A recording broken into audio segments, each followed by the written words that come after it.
ভাই এই সিজনে এত রোদ কেললে ভাই, সবাই মানুষ টানুষ কৃষি খেতে আসতে পারে না, কত কিছু করতে পারে না, বুঝছেন? এই দেখুন আগে কৃষি খাতে কি সুন্দর বৃষ্টি হইতো, মেঘ ধরে রয়েছে ওইটা, কিন্তু বৃষ্টি আয় না ভাই, অন্য কি রোদ যে গরম।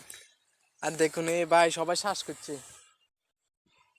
শ্বাস করছে, কেউ নাই খেতের মধ্যে ভাই, যে রোদ, এই রোদের মধ্যে কে থাকতে পারে না। দেখুন সব খালি হয়ে রয়েছে। হুম।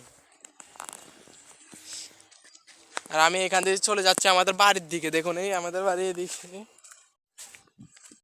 এখানে এই 100 বিঘার মধ্যে এ মনে নয় 10টা বাড়ি হবে, আমি সেখানে বেড়াতে আসছি, এবার বুঝুন কোথায় আসছি। এটা বাংলাদেশের একটা ভিতরে আমার বাবা নিয়ে আসছে, আমি বলতে পারবো না কোন জায়গায়। 100 বিঘার মধ্যে 8-9টা ঘর হবে শুধু। হুম। এখানে শুধু 2টা দোকান আছে, এই নদীর ওই পার দিয়ে আনতে হয় নৌকা দিয়ে মালাগল, বুঝছেন?